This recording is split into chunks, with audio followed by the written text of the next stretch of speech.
赤道さん、筆田さんという方ですね。弁護士として日々仕事をしているのですが、人の争いの中に身を投じるため、頓人地を抑えることがなかなかできません。また、せっかく事件を解決しても、守っていたはずのお客さんに裏切られ、生活の糧を失うこともしばしばあります。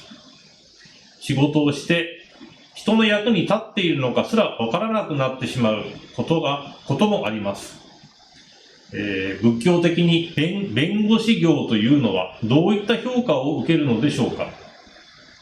お答えいただければ幸いです。また、弁護士業を続けていく際の心構え、アドバイスもお答えいただければ助かります。まあ人間っていうのはね、この簡単に職業は変えられません。だから職業っていうのは一生一回ですからね。だから我々はこの職業をどうするのかっていうね。だからこの若い時ね、職業を決める場合はね、みんなすごい安っぽい考えでね、決めちゃうでしょ。お医者さんになりたいとかね、弁護士になりたいとかね。まあ安っぽい考えでね、なんかみんなこのいい側面しか見ないんですね。弁護士になったら結構社会でも認められるし、収入も結構いいしとかね、そこら辺しか見ていない。医者になったら結構もう人を助けるんだよ。そこら辺しか見てない。もう一つ世界ありますよ。医者になったら退職するまで毎日患者さんと一緒にいなくちゃあかんですね。毎日、だから専門職だから、同じ病気の人のわがままを聞いて、はい、好きな方、はい、また同じパターンで繰り返し聞いて、もう本当にそこらで地獄の側面もありますよ。例えば、スティーリオでヘッドフォンでね、音楽聴きながら患者さんの、面倒見ることできるんでしょ。だから、外科だけは手術するときは音楽流してるんです。BGM を。だって、患者さんに乗ることできるんだから、その時間ではね。ですから、どんな職業も、そんな甘くないんですね。だからあなたは今、弁護士の世界の、よく見せない顔を見ているところなんですよ。それ、子供頃知ったならば絶対弁護士にならんと言いますよ。だって、法律を犯す人々、怒り知って憎しむで、もう、苦しんでいる人々、相手を裁きたいというね、もうなんか人間できてないんですね。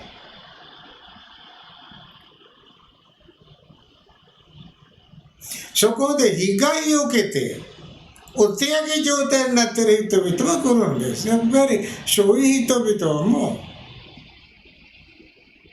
かなり精神状態が悪いんですね。まあ、たとえ一番単純、離婚相談どうですかね。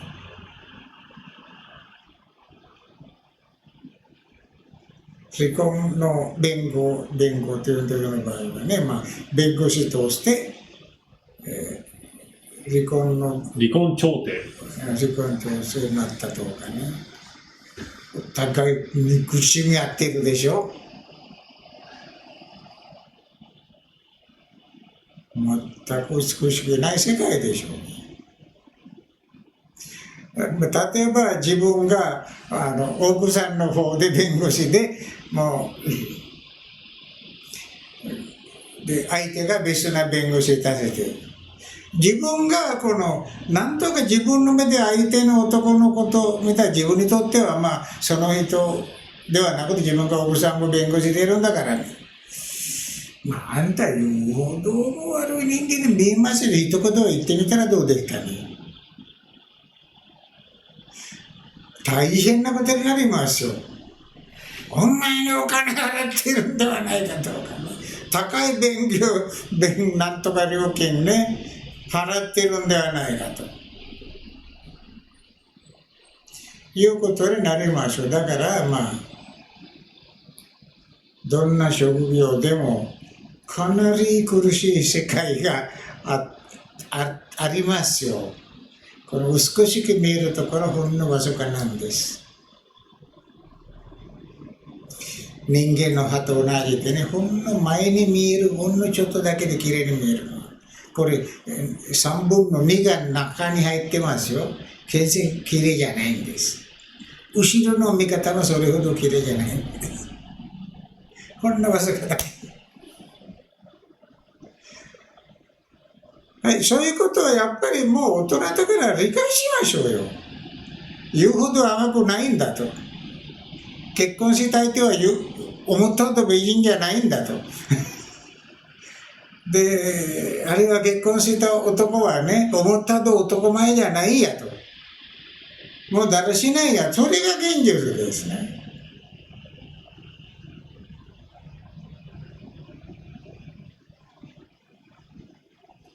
で、そうするとなんとなく、まあいいやっていう感じで、着々と仕事できるとは思いますね。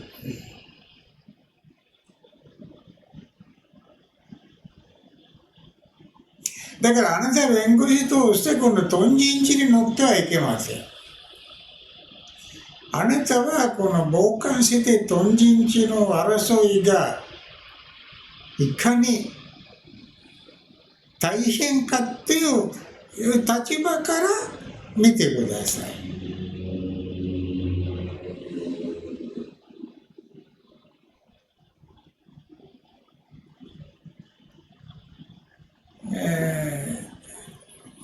昨日ですよ、私はネットであるスリランカのなんか面白いことを出してる YouTube を見たんですよ。そこでこの、まあ、2つ、大体この4粒ぐらい、ほんの4粒かわからんだけど、スボとスリランカの面積の分かり方はわからんだけど、大体普通の家作る場合は、向こうはパーチと呼んですけど、パーチからイギリスの単語ですけどね。まあ40パーチぐらいなければ言わせてくれないんだけどね。で、この人はこれ一つしか持ってないからの弁護士なんです。このビルの間で。だから一部屋と半分ぐらいのスペース。それで3階建物を作ってるんです。これ YouTube 出した人が、これぐらいのスペースで、宮殿作っている王様がいるんだから、この王様に会いに行くんだよと。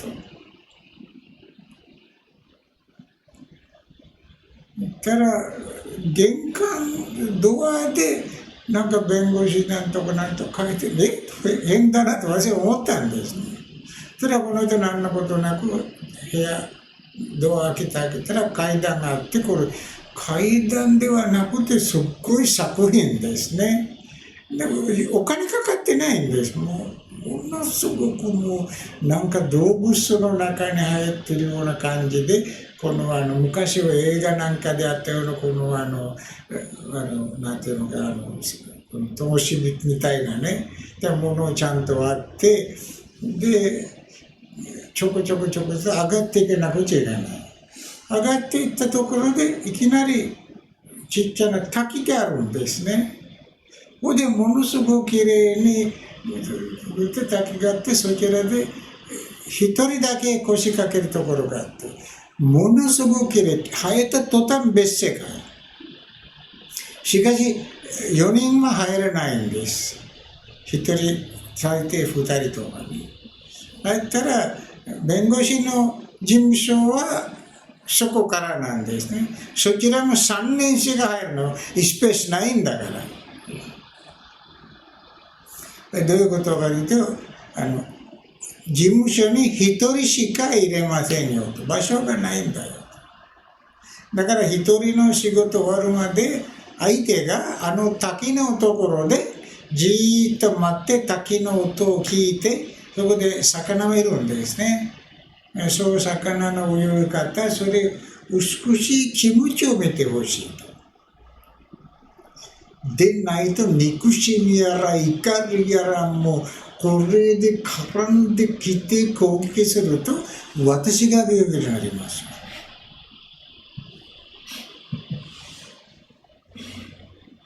そこで事務所に見たら弁護士のなんとなく楽な人があって普通これは事務所で使う人じゃないんです。普通の人でまあ横になるからなんとかそういう椅子があって自分の秘書やってる女性にはちょこっとまた椅子ってテーブルがない。本一冊もない。そこで普通の人間では友達同士で喋らなくちゃいけないんです。そこでサインするとかどうやってテーブルがない。こちらは台がありますよ。だから私も誰だってサインするとか立ってここでサインして私はいいんだと。そうやってもうはっちゃめちゃ雰囲気を違う。それで本なんかありますよ。隠しているんですね。だから今座ってるところちょっと立って開けてみてとか開けたらだからそういう感じでその弁護士ってのはなんでだから YouTuber はね、王様っていう感じでからかってたんだけどなんで王様はこのちっちゃい狭いところで宮殿作るようになったかとね。だからこの仕事でしょうと。仕事でものすごい嫌な人々ばっかし来るんだと。でも私たちは仕事をしなくちゃいけないと。当たり前やと。来る人々はもう法律を買ったりあれやこれいろんなことで怒り知って憎しみで悩んでる人々やと。我々は助けなくちゃいかんなと。だからといって私たちも同じ精神的に穴に打ち立ったら何のことかと。だから相手の悩み、苦しみ、憎しみ、ものすごく柔らかげてあげますよと。で、普通の落ちすぎた心で私とデータだけ、ポイントだけ喋って帰ってちょうだいと。で、自分がちゃんともう歩いていくところで裁判所もありますから。そこでもやりますよ。だからあなたもね、やっぱり弁護士は世界中みんなアメリカ行けばね、みんなそういうかなり苦しんでますよ。でアメリカ弁護士はね、金何本かとそれだけだったら何でもやりますような、そんな道徳はないんだけどね。頑張っていただくしかないんですね。好みで服みたいですよね。職業変えられませんだからね。この服は着なら新しい服を買いますっていう感じではないんです。だからただ中に入り込まないこと。戦争ゲームやってる感じで、だから両方どちらでも敵か味方ではなくて軍隊2つが互い憎しみ合って戦っている。自分がゲーム見ている感じで見ている。そこでこの戦っている一部が味方になってくれて自分に頼む。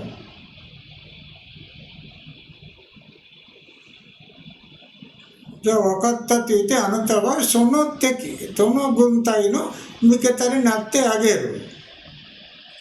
その場合は勝てるようにいろいろ戦略しなくちゃいけないんですね。弁護っていうのはそういう程度でしょ。ここで法律であれやこれやとかやったりして自分が弁護する側にできるだけいい結果になるようにする。例えば明らかに有罪であっても、まあそれでもいくらかなんとか理解できるようにしてあげることですね。その点で、個人がすっごく落ち込んでるところ。例えば犯罪を起こしたら、もう犯罪を取り戻せないんだから。やっちゃったらもうやったんだから。だからその人はすごく落ち込んでいるんです。だからそこら辺ちょっと安らがいい気持ちになるようにしてあげなくちゃいけないでしょう。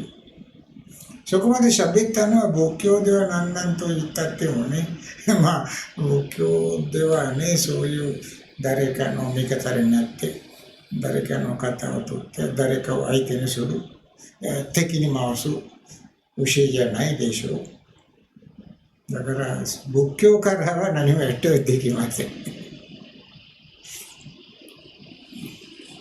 だからあなたにできることは、何であろうとも助け求めてきている。専門知識求めてきている。あなたはそれだけやってあげる。病院にナースセンターありますね。注射を打ったり、血石照ったりするのはね、そこでしょ。人々は何のことなく医者に言われたら番組で、はい、はい、これで終わり。そういうことであなたは弁護士ナースセンターですね。だからあなたは法律書の専門家で、法律書の微妙なところまで知っていて、あなたの弁護士ナースセンターに来た人には、この適切な注射をするなりに、血液を取るなりに、温度を測ってみたり、プレッシャーを測ってみたりと、するなりに処置をしてください。それで、あなたの職業プロとしてのプロ級も取ってください。で、それではっきりと、なんて言いますか、はっきりした方がね、よろしいと思います。まあ、できるだけ弁護するとからといってね、あまり嘘をつかないでください。嘘をついて自分の側が勝ったってもそれは正しくないでしょう。それだけはすごく悪行為にはなりますね。和らげてあげる。処刑というんですか、死刑になる人は、まあ20年にしてもらうとかね、無罪とはちょっと無罪になるまでいろいろごまかしちゃうとなんかちょっとわからないね。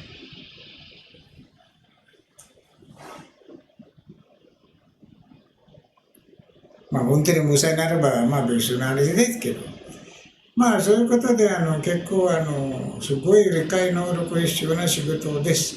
頑張ってください。はい、ありがとうございます。